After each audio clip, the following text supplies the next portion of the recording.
are you doing? I'm doing well, all things considered. So we met in January. We went to Home Depot headquarters in January, and that's where we walked around unmasked. It was pre-COVID in the U.S. and everything was really great then. And now we're in quarantine. So what we wanted to do was do a little follow-up where we filmed it in Atlanta. So we're going to do Back to the Future style, where we go back in time to Atlanta and watch some of the clips, and then we're going to fast forward to today to ask just some follow-up questions because so much has changed. How does that sound? That sounds great to me. It's good to be connected today. What percent of your employees are back in the corporate office? I know you've always had people on the ground in the retail space, but what about your corporate office and doing that? So that to today is still in progress for us. We have a very, very small percentage of employees, presence required.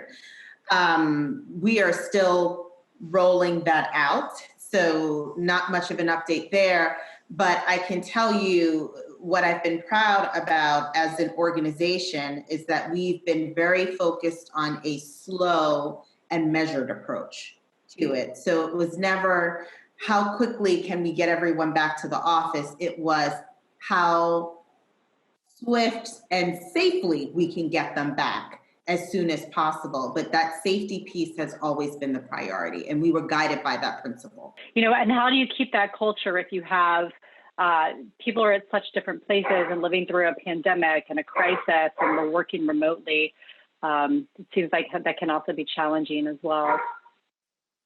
Exactly. I mean, we've, especially when you're used to managing a team face to face and you go remotely, you have to be intentional about the informal, really. Be very intentional about the informal. So thank goodness we have platforms like WebEx and Microsoft Teams and things of that sort that allows us to connect.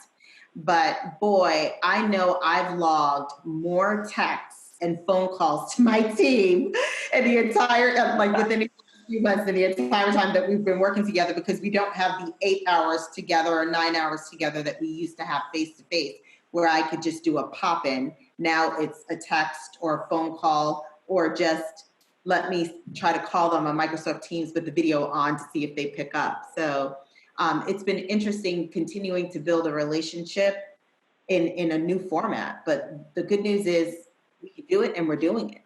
I think people are doing it pretty well too, and living through the pandemic, so it's challenging.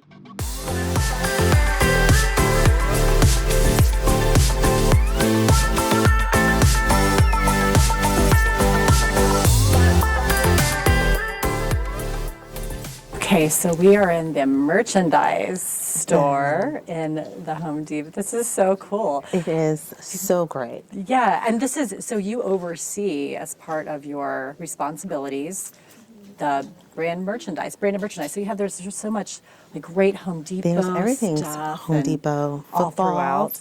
Yep. So tell us sort of what that looks like, because I think that's a different thing than a lot of maybe other comms people do. Yeah, so in addition to looking at the branded merchandise, we have the product innovation PR. So one thing about our organization is they're very focused on the customer experience.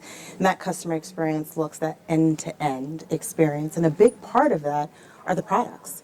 And we pride ourselves in having the most innovative product in the market that helps our customers get more done and get their projects completed. This seal is something that we are incredibly proud of. Home Depot every year celebrates the most innovative products that we're selling in our stores. And my team had the opportunity to come up with a product innovation seal. This was the first time that a seal was playing a part in a customer's buying consideration, because they could actually walk in a store and see that this particular product won for 2018, 2019, and now we're working on 2020. But it was just an incredible way to think about the customer experience and think about how innovation plays a part of that. Yeah, especially, I really like it. It's really cool. Especially when you think about all the people who rely on sort of reviews and endorsements Absolutely. for And product decisions. you ask what consumer brands always have to think about. Those are the things you're thinking about. How does the customer make their decisions? What are we doing as a company that resonates with the audience? And I know just Allure's Best of Beauty, Vogue's Top 20, Yes. Oprah's Best Gift Guide, and then it's Most Innovative Products. So it's our Good Housekeeping seal of approval. And There that you go. sucks me in on social media, by the way, where they're like, the top best beauty products. I'm like, click, how can I buy all of them? Exactly. Yes. Ruby red instead of pearl red. It's mine. No, that's really neat. It's nice using behavioral science for decision making. Exactly. Plug for the IPR Behavioral Research Center. All right, neat. And then you're also on, this is really neat. I just love this museum. It's really interesting. Yeah, I remember I saw you do this really exciting presentation at a previous conference, one of our IPR conferences, looking at authentic leadership. Yes. And I thought it was just such an amazing and enlightening presentation and something you're very passionate about too. Oh, yes. So do you want to give us any sort of tips or advice? So it was 2.5 days of really trying to identify what my personal purpose was that could come out in my professional and personal life. And I think that helps you lead more authentic, be more of an authentic leader and be passionate about how you lead. So mine is solving the pieces of how we all come together. So bringing the pieces of the puzzle and how we all come together. And I noticed that in my family of 7, if you include our 2 dogs, and I noticed that with our team, it's just how do we all come together, work interdependently, not siloed, so that we can get to the end goal. Nice, exciting. Yeah, so you mentioned students, you're very passionate about students. And we do have a lot of students who watch our In a Car with IPR. So for students starting out or even as they're seniors in college or entry level, do you have any sort of advice that you wish you would have known when you were coming out of? Yes. So because as professors, we are so passionate about telling them to have a plan and to know where they're going, and that is important. I think they should continue to do that. But don't forget to be open and flexible, especially in the beginning of your career. I mean, I hear students say, whoa, if we're on the East Coast, suppose I go to the West Coast. I'm like, go. They're like, suppose it doesn't work out. So it doesn't work out. Then you come back home and you try again. So be very open. Know that everything you do is a learning experience. And also, when you're interviewing for a job, you're not only interviewing the manager who you're going to work alongside and who you're hoping to learn for. Look at the team. Because peer-to-peer learning is important. Everyone is coming to the table with a different type of contribution. And that's what I enjoy about working amongst my peers. I learn from them every single day and they learn from me as well. That's just as important as learning from our leader. That's great advice. Listen to her. So I'm going to ask you some rapid fire questions at our next location. Are you ready? I am so ready.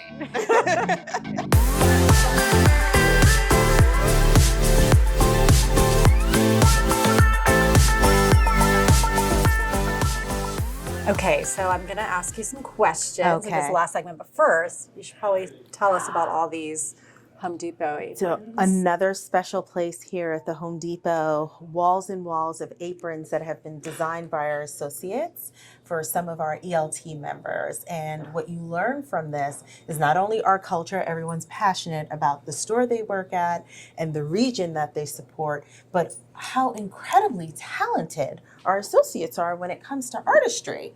It's amazing. I know, it's amazing. So I always like to come down here, There's some really cool especially if I want to get my steps in for the day and just walk and see what has been added to the collection. But it's a very colorful, bleeding orange wall. It's really cool. So in this part, I'm going to ask you a series of questions. Yes. Borrowed from Inside the Actor Studio with James Lipton. Great show. Yeah, it was really entertaining, especially the end, where he asked a series of questions so we get to know you better. Yes. All right, what is your favorite word? Great. That's great. Yes, that's great. And that could either be a good great or a not so great great, but it's going to be great. Cool. What's your least favorite word? Weird. Oh, so what's it about weird? Weird, especially when it's used towards someone, I feel like everyone's unique. And I tell my kids that everyone was created in their own uniqueness. So whenever I hear the word weird, I always say the person's not weird, they're adding their value in a different way. I like that. People called me weird a lot growing up. So there. Okay, so if heaven exists, what would you want God to say as you walk into the pearly gates? You were a great mom. They're going to be okay. Oh, now I am sort of crying, Yanique. So if you like this episode, give it a thumbs up and subscribe to our YouTube channel and check out more In a Car with IPR in the future. Thank you for watching this episode of In a Car with IPR. Want to make a tax-deductible contribution to support this series and fund research in the profession? Please visit us at instituteforpr.org/contribute.